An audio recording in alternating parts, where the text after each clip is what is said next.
Buenos días, buenas mañanas, buen mediodía, buenas noches, buenas tardes, cuando sea. Estamos en el podcast de Auris, episodio número 12. Hablamos de comunicación digital con énfasis en bien público.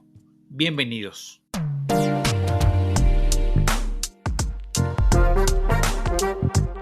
Auris es un podcast creado para analizar en profundidad el poder de la comunicación en las relaciones humanas y las actividades empresariales.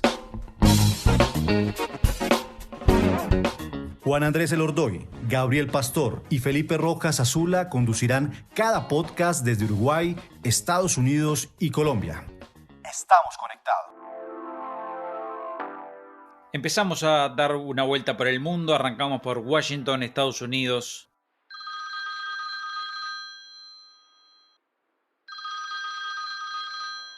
Está Gabriel Pastor, bienvenido. Hola Juan, hola compañeros de mesa, espero que estén todos bien. Bueno, finalmente se develó el misterio y esta semana, como todos habrán visto, formalmente el gobierno de Donald Trump reconoció desde el punto de vista institucional que Biden es el ganador de la elección, pero todavía no lo ha hecho directamente el presidente como persona, pero sí desde el punto de vista institucional, así que hemos dado esta semana un paso más para que Biden se convierta en el próximo presidente de los Estados Unidos. De Estados Unidos nos vamos a Bogotá, Colombia. Está Felipe Rojas. Felipe, ¿cómo estás? Juan Andrés, Gabriel, Acata y por supuesto nuestra invitada de hoy, Jacqueline. Muy buenos días, buenas tardes, buenas noches y por supuesto a todos los oyentes de Auris. Muy contento de estar en otro capítulo de Auris y esperando pues que nos cuente Jacqueline bien todo lo referente pues a lo que ella hace en cuanto a comunicación. Ella estudió para forjar capacidades para el desarrollo de la comunicación, actividades de docencia, investigación, análisis, pero van a ver que el centro está en la frontera. El centro está puesto en un lugar que no tiene un límite concreto porque ella vive en la frontera de Uruguay con Brasil, con todo lo que significa, viviendo en una comunidad pequeña, con todas las características que muy bien lo va a compartir en este episodio. La invitada de hoy, Jacqueline Silvera Viera, técnica en comunicación social, profesora de comunicación en Utuchuy. Trabaja también en el Centro Cultural La Coronilla. Tiene una formación en comunicación digital con énfasis en bien público.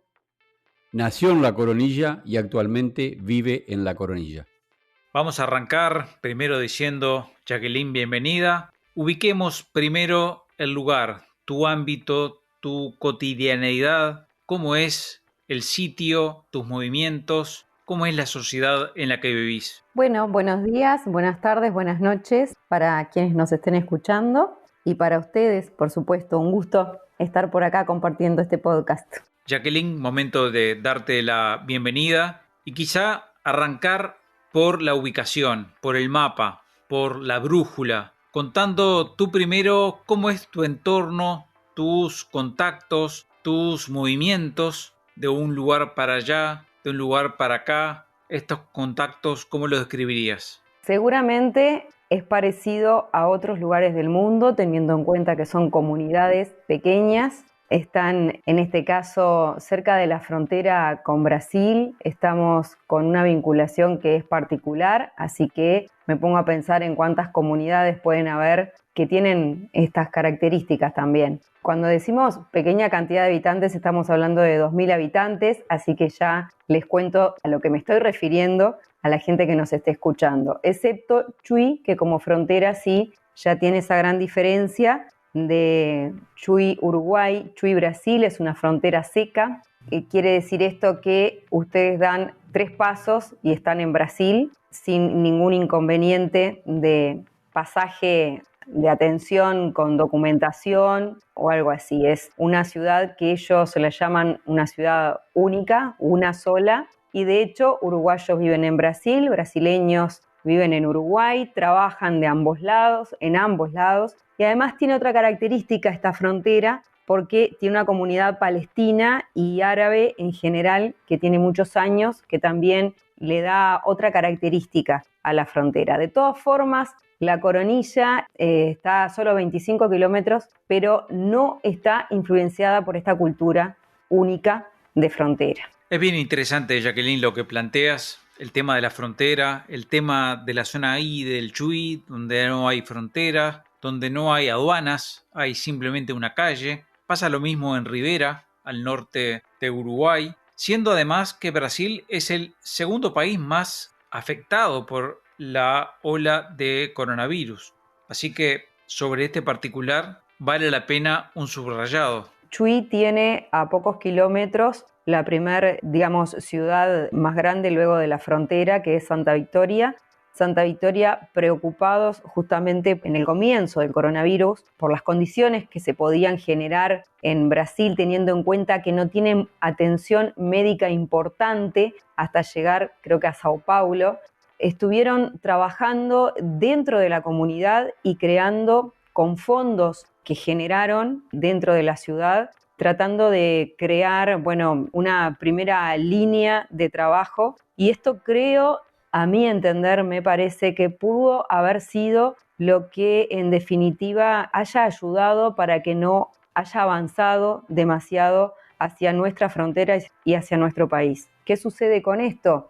En algunos casos no hay controles porque no se pueden realizar. Entonces es difícil, salvo en tiempos en que, se pusieron firmes las autoridades brasileñas, se obligó al tapabocas en todo momento, hasta en la calle, hay multas, hay mucho control, pero de determinado momento hacia adelante. Esto creo que también está vinculado a las decisiones del país vecino, ¿verdad? Del propio presidente. Luego que las condiciones del país de Brasil cambiaron, empezaron a cambiar en todos lados y por suerte también acá cerca. De todas formas, fue interesante eso que la comunidad de Santa Victoria hizo, dado que además Santa Victoria está muy vinculado a Chuy en trabajo y en estudio habitual, igual que estamos todas las comunidades pequeñas de la frontera con Brasil, la Coronilla, barra de Chuy Uruguay, barra de Chuy Brasil, San Miguel, que es la localidad más próxima. Realmente somos como barrios, en definitiva, y esto produce que los servicios públicos, Banco de la República, cajeros, atención de salud en general, etcétera, lugares de estudio, tengamos que trasladarnos casi en forma diaria, muchas personas y otras no, pero estamos en contacto permanente. Entonces, eso hace una gran diferencia con el tema coronavirus y, de hecho en estos días estamos complicados. Desde hace un día aproximadamente, un día y medio, se han detectado muchos focos en Chuy y Chuy, esto es del lado uruguayo y del lado brasileño, y se está tratando de aislar y de volver a aquellas medidas que teníamos hace un tiempo de atención, de determinada cantidad de atención, de servicios de salud nuevamente solo a las emergencias. Un montón de medidas se están tomando en estas últimas horas. Interesante, Jacqueline, lo que planteas y en particular, ¿cómo ha sido tu vínculo con los jóvenes? ¿Cómo ha sido la creencia de los jóvenes con respecto al coronavirus? Cuéntanos esa experiencia que te preguntaron efectivamente si es verdad lo que se está diciendo. Los jóvenes te comunican de forma diferente a los adultos y cuando comencé las clases presenciales este año, luego de la virtualidad, llegaron algunos y algunas, no todo el grupo, y por allí empezamos a hablar el primer día de la presencialidad, cuando aún no era obligatoria, fueron casi todos, y una muchacha me preguntó, profe, ¿tú crees de verdad que existe el coronavirus? El resto la quedó mirando, yo dije, dime por qué, ¿verdad? ¿Por qué se te ocurre esta pregunta? ¿A qué se debe que puedas dudar si existe el coronavirus? Y empezamos a hablar de las líneas de comunicación, de las formas de comunicación. Y ella solo miraba memes. Ella no escuchaba la radio, no miraba la tele, no miraba Facebook, no miraba CNN, el cable, no sé, ella miraba memes. Entonces, recién empezó a enterarse de que había una cosa ahí que no estaba muy segura que era, a través de unos memes que empezó a ver. Y luego, cuando eso estábamos en la virtualidad, cuando llegamos al salón de clase, realmente tenía la duda. Me puse a pensar qué eran los memes y cómo llegaban y qué temas trataban, ¿no? Porque ahí lo que tenemos que empezar a pensar es en esta cultura de masa digital, ¿no? Cómo llega la información. Lo que se dio es que empecé a preguntarle al resto del alumnado cómo se enteraban, qué escuchaban, qué leían, y bueno, había un poco de todo. ¿Qué piensas al respecto como reflexión? Pienso al respecto que pensando en los medios de comunicación y en este caso los digitales, los algoritmos que se utilizan, que son esa maravilla o algo tan bien pensado y tan bien trabajado, puede afectar quizás a mucha gente, pero hago una salvedad con respecto a los jóvenes, a la juventud en general, a las jóvenes y los jóvenes. Creo que la juventud son quienes en realidad no están dentro de una misma bolsa, son los que eligen más y seleccionan más, por lo tanto están un poco más excluidos, o se podrían excluir dentro de lo que podríamos llamar líneas generales, de lo que podríamos esperar dentro de determinados algoritmos, salvo que ya se esté pensando cómo trabajar algoritmos específicamente con respecto a juventud y a niñez, que son las nuevas generaciones que en realidad llegan de la mano de la globalización. Vos además has estudiado diplomado superior en gestión de la comunicación digital con énfasis en bien público. ¿Eso qué destacas de lo que has visto como aspectos más importantes? Lo que sucede es lo siguiente, yo me estaba refiriendo siempre, en este caso, a alumnado de la ciudad de Chuy, que es un alumnado muy particular, porque como decíamos, viene de una cultura particular, que es esa cultura de frontera, y es bien diferente al alumnado joven de la ciudad de Castillos. También trabajo en la Escuela Técnica de la ciudad de Castillos. Y en realidad llega en forma diferente y son bien diferentes, en este caso, algunas cuestiones. Ejemplo, estamos hablando de bien público, podemos hablar de derechos, podemos hablar de un montón de temas que no vienen, en este caso, a colación, pero que observo que llegan en forma diferente a las comunidades. Pienso en estos momentos una comunidad en Colombia pequeña o relativamente pequeña, qué diferencia tiene o si tiene mucho en común con una comunidad en Brasil. En definitiva, no sé cuánto está llegando lo que son los derechos, en este caso, a las comunidades, si se tiene noción real de un montón de cuestiones que les llegan y que les hacen crear una realidad. Por otro lado, hay otras que no llegan, lo cual también crean realidad cuando te ocultan determinadas posibilidades de tú acceder a la información. Eso también es una forma de crear realidad. Entonces, pienso que las comunidades pequeñas son más influenciables y más susceptibles de crearles una realidad. Y más ahora que de primera mano se enteran a través de las redes sociales de lo que ocurre. O sea, lo primero que ven son redes sociales. Y en las redes sociales, por allí tenemos las noticias falsas, que sabemos, por ahí tomamos la noticia falsa si tenemos mayor aceptación a esa noticia, la tomamos, la compartimos y por ahí no la chequeamos. Entonces, pensando, un tema que me preocupa muchísimo, vaya, sí que también me preocupa la información que llega a través de medios convencionales y que también crea una realidad. Pero en definitiva, el chequear, el tener conciencia de chequear, de buscar y de elegir, no se utiliza demasiado. ¿Qué tema? Seguramente quien ha reflexionado mucho también sobre esto es Gabriel Pastor. Gabriel. Muy interesante lo que plantea Jacqueline, Juan Andrés, Felipe, Cata, sobre todo porque desde las grandes ciudades, de las ciudades capitales como Montevideo y mucho más cuando estamos mirando al Uruguay desde el exterior, este asunto de identidades de localidades nunca lo tenemos en cuenta y tampoco le seguimos el ritmo porque los grandes medios de comunicación tampoco le hacen un seguimiento, quizás porque estamos hablando de una pequeña localidad y quizás lo más importante que pasa en la localidad se refleja en los medios de comunicación de proximidad y no tanto en los grandes medios. Pero también es interesante esta idea de una frontera seca que, como yo estaba pensando, se mueve al ritmo del tipo de cambio, ¿no? Según cómo esté el dólar en Brasil o en Uruguay, es donde uno ve un poco más flujo de movimiento, pero notoriamente aquí hay una identidad propia, como también pasa en Rivera, que son departamentos muy expuestos a lo que ocurre en Brasil por su tamaño y hasta por su importancia mundial, más allá de la región. Yo creo que el tema que plantea Jacqueline sobre fake news y como los hechos alternativos es un asunto realmente cada vez más grave, es un reto enorme y yo lo circunscribía realmente por lo que he leído y un poco por mi experiencia a lo que pasa en el mundo de las redes sociales. Eso es una ventaja porque está acotado allí y entonces uno podría pensar estrategias. Y una de las estrategias que hay que pensar es por el lado de la educación. Yo creo que cada vez más en materias como imagino que Jacqueline aborda como profesora de comunicación, este es un tema central para los jóvenes, aprender a leer críticamente, porque esto es muy importante lo que está pasando hoy. Hoy todos, y me incluyo a Juan Andrés, a Felipe, a Cata, todos, estamos cada vez más impregnados por este mundo de las emociones, que no es nuevo, porque ese es el otro asunto que importa aquí. El pensamiento del hombre atado a los estereotipos, a los prejuicios, no viene desde la década del 20. Yo estoy recordando un libro de Walter Lippmann de 1923-1924 que se llama La opinión pública, donde él plantea ahí cómo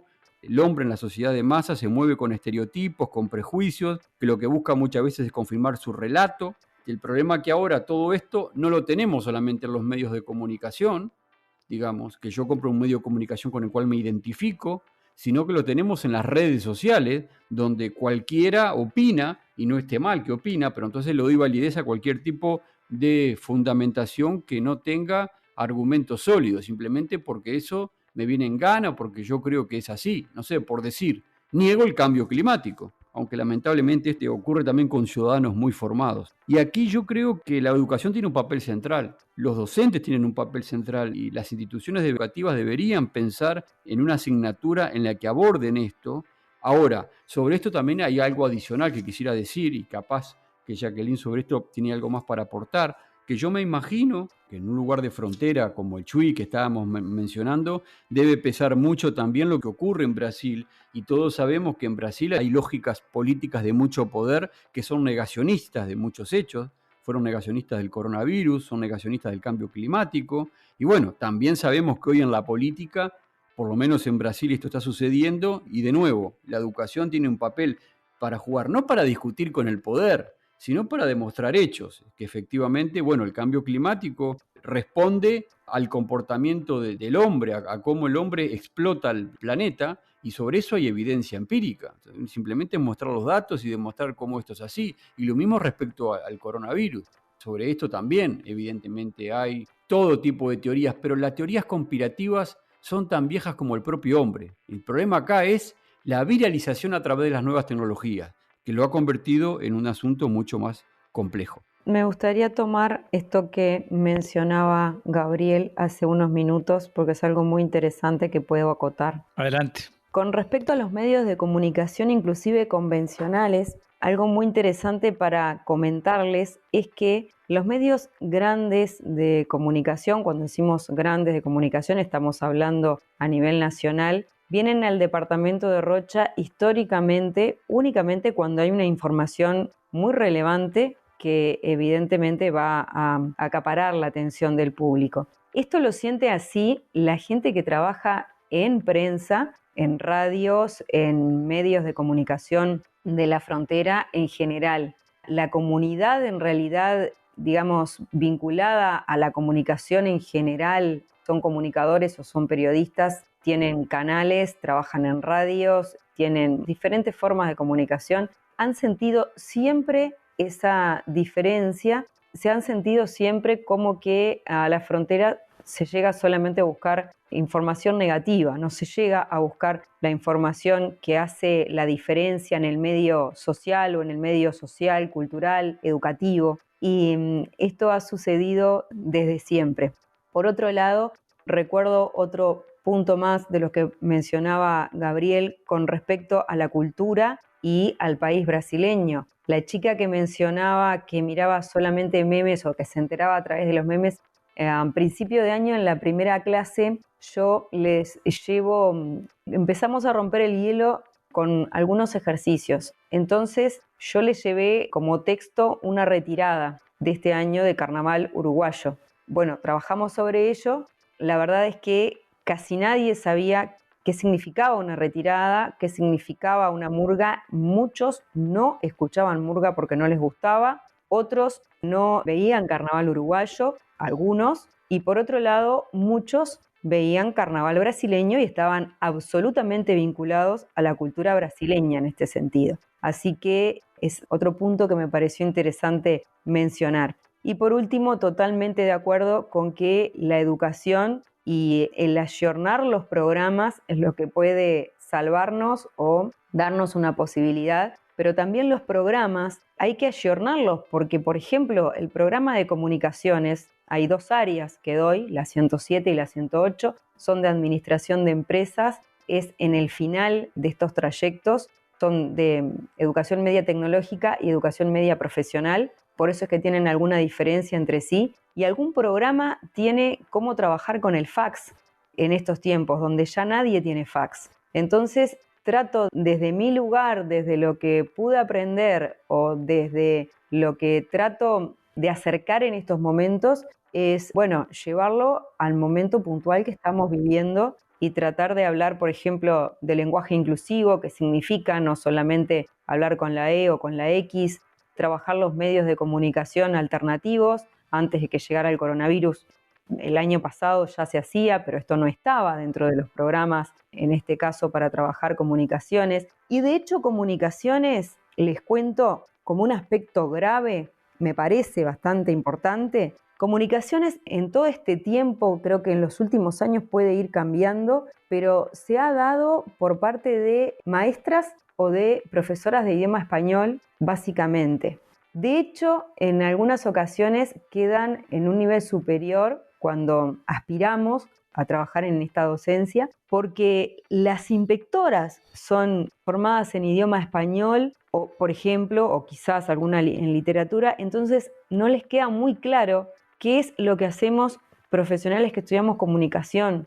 Entonces me parece vital que se pueda trabajar comunicaciones con gente que está estudiando administración de empresas desde el área de la comunicación y con esa visión y no con la visión de, con muchísimo respeto, obviamente, desde estos otros lugares. ¿Por qué? Porque además quienes estudiamos comunicación tampoco tendríamos la visión que tiene quien se formó en idioma español o el magisterio. Entonces, bueno, esos eran los 3 puntitos que me parecía interesante compartir con los temas que mencionó Gabriel. Y yo creo, Jacqueline, otra cosa que me parece que es importante.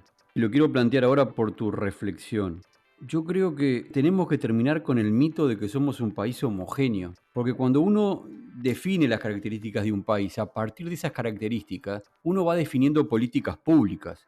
Si yo creo que mi país es homogéneo, entonces me tengo que plantear el principio bareliano de gratuito y laico obligatorio y que llevó también a programas únicos en todo el territorio. Y evidentemente, ahora hablando de la frontera, y podríamos hablar de otras fronteras o de otros territorios, hay especificidades que requieren un trabajo más de sastrería desde la educación y que lamentablemente por los programas no se pueden hacer. Yo creo que ahí se requiere de una mayor descentralización, de una mayor autonomía, donde los centros, dentro de un marco general, puedan adecuarse. Y esto que decís tú de la comunicación, sobre todo en una zona de frontera, versus idioma español como asignatura tradicional, es muy legítimo. Yo me quedo pensando con Jacqueline el tema de los territorios como gran asunto. He estado en Colombia 2 veces y me he quedado con las ganas, pero no va a faltar la oportunidad de ir a un lugar que a mí me resulta emblemático, que es Leticia, el Amazonas, el sur de Colombia.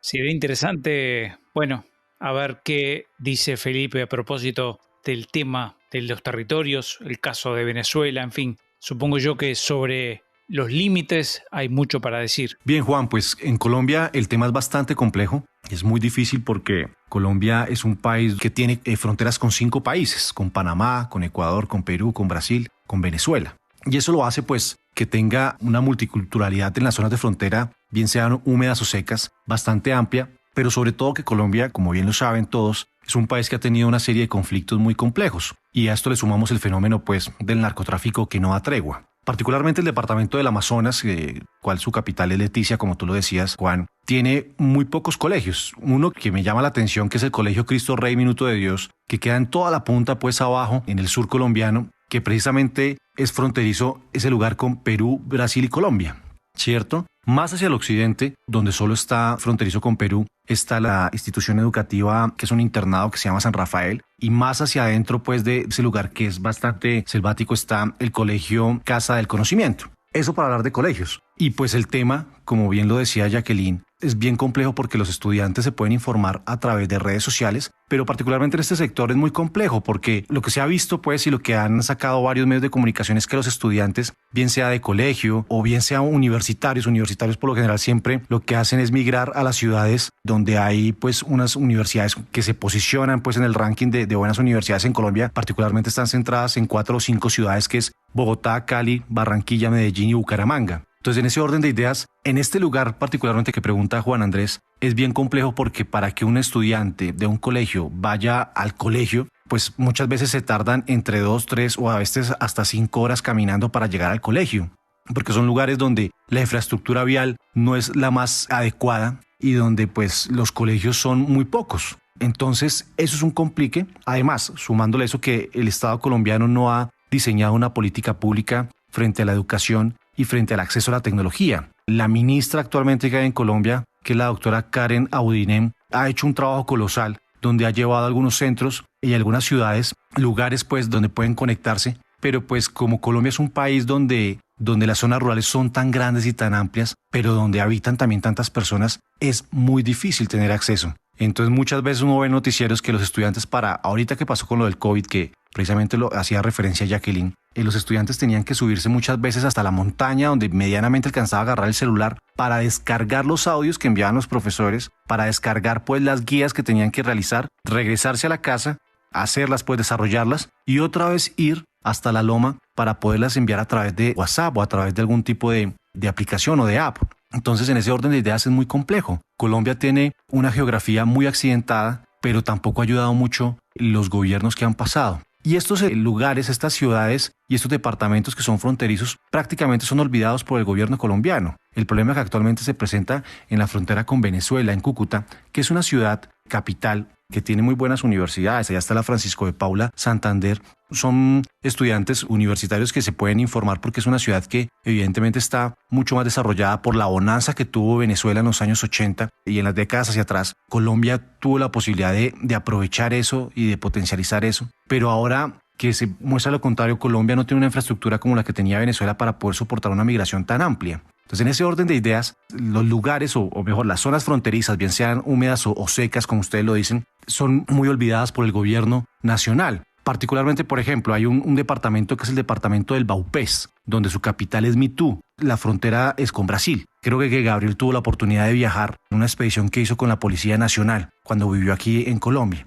Esa ciudad, Mitú, que es la capital del departamento del Baupés, solo tiene acceso de manera aérea, no tiene vías. O sea, por tierra las personas no pueden llegar allá. Entonces ya se imaginarán los sobrecostos que hay de implementos necesarios como comida, como medicamentos, como agua potable, en fin. Pero sobre todo, que como es una ciudad donde solo se llega de manera aérea, pues el desarrollo es mínimo, porque todo es extremadamente costoso. Entonces los colegios son limitados, no hay universidades y fuera de eso, pues no hay un acceso al Internet óptimo. Allá no hay conexión a Internet. Las zonas pues fronterizas en Colombia son ciudades que infortunadamente han sido abandonadas por el Estado y que no tienen esta capacidad. Ahora, si nos vamos a las ciudades capitales, yo estoy totalmente de acuerdo con Jacqueline, y aquí se presenta en Colombia lo mismo. Los estudiantes tienen una pluralidad pues y una variedad para informarse, pero muchas veces no hacen caso de eso que como profesores en comunicación les decimos y en periodismo les decimos, entender no una, sino varias maneras o varios medios para informarse, varias aplicaciones o varias plataformas. Aquí también mucha gente ha creído que, y no pasa en zona de frontera, Jacqueline, sino pasa en ciudades como Bogotá, por ejemplo, que alberga más o menos entre 10 y 12 millones de habitantes, donde dicen que el coronavirus no existe, o donde creen que a Donald Trump sí le robaron las elecciones, o donde dicen que Donald Trump era la persona indicada para sostener y para poder contrarrestar el ataque oscuro que vienen planeando algunos sectores pues diabólicos. Acá se presenta una serie de fake news. De hecho, si Gabriel recuerda cuando estuvo viviendo aquí en Colombia, el plebiscito que estaba impulsando el entonces presidente Juan Manuel Santos para los acuerdos de paz con la guerrilla de las FARC, se cayeron y ganó el no a través de mentiras y de fake news, donde decían que si ganaba el plebiscito a los niños les iban a enseñar a los colegios ideologías de género, donde a los pensionados les iban a quitar las pensiones de los guerrilleros de las FARC. Una serie de fake news tremendas. Y eso también, como te puedes dar cuenta, se ve en ciudades capitales importantes como Bogotá, como Cali, como Medellín, como Barranquilla. Entonces, en ese orden de ideas es muy complejo, pero las zonas fronterizas en Colombia han sido abandonadas por el Estado y eso es lo que ha puesto en jaque la educación y el desarrollo, un desarrollo óptimo pues para los estudiantes, bien sean para niños, jóvenes o para universitarios. Estamos conectados. Jacqueline, gracias por este rato, por estas reflexiones, muy interesante, da para seguir, da para pensar el tema, los puntos blancos que dice Michel Serres, las fronteras, los espacios, todo eso que uno lo va ocupando en la medida que pueda. Nadie fue enseñado para eso, sino simplemente es la dinámica social que nos lleva a interactuar todo el tiempo, a vivir, a sentir, así que gracias por este espacio de vuelta, Jacqueline. Les agradezco a ustedes, Gabriel, Juan, Felipe, Cata. Ha sido un placer compartir y por otro lado me parece que hay que apostar al podcast sin lugar a dudas en estos tiempos. Seguramente es la vía de comunicación ideal para poder llegar a un montón de gente que no podemos sentarnos mucho rato a observar o a leer, a observar imágenes, además del audio, o a leer. Entonces me parece espectacular. Las felicitaciones y el agradecimiento por la propuesta de la jornada de hoy y por la propuesta en sí. Si escuchaste este podcast, si te gustó, te voy a pedir que compartas con alguien que lo pueda necesitar, que le pueda resultar interesante, con quien sea. Aquí tratamos de reflexionar y difundir experiencias de comunicación empresarial. En producción de contenidos, la producción, el montaje de este episodio estuvo a cargo de Catherine Otálora. Formamos equipo Juan Andrés Elordoy, Gabriel Pastor, Felipe Rojas Azula. Nos escuchamos en el próximo episodio.